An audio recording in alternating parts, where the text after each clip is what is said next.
પતિને બેઠા હતા કૃષ્ણ ભગવાન રાત્રે સૈયા પર આવીને ઢોલિયા પર ને એમને ચરણની સેવા કરતા કરતા પૂછ્યું કે નાથ એક સવાલ છે, એક શંકા છે, સમજણ નથી પડતી, તમે એનું મને નિવારણ કરો ને. આ ચરણ સેવા કરતા કરતા પ્રેમથી પોતાના પતિને પ્રશ્ન કર્યો છે અને ત્યારે ભગવાને કીધું છે કે આ માયા છે ને, આ માયા કાદવ છે ને, એમાં અંદર લપેટાઈ જાય ને તો બંધન છે.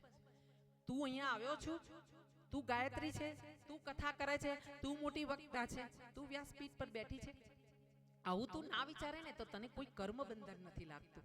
હું આમનો પિતા છું, આ મારી પત્ની છે, હું આ બધું ચલાવી રહ્યો છું, આટલા પૈસા કમાઈ રહ્યો છું, આટલું લગ્નમાં ખર્ચો કરાવી રહ્યો છું, દીકરીઓ પરણાવી રહ્યો છું, દીકરા પરણાવ્યા છે, આ મેં કર્યું છે, આ મેં ના કરો ને ત્યાં બંધન નથી લાગતા. ભગવાને આ રીતે સમજણ આપી છે આપણાને.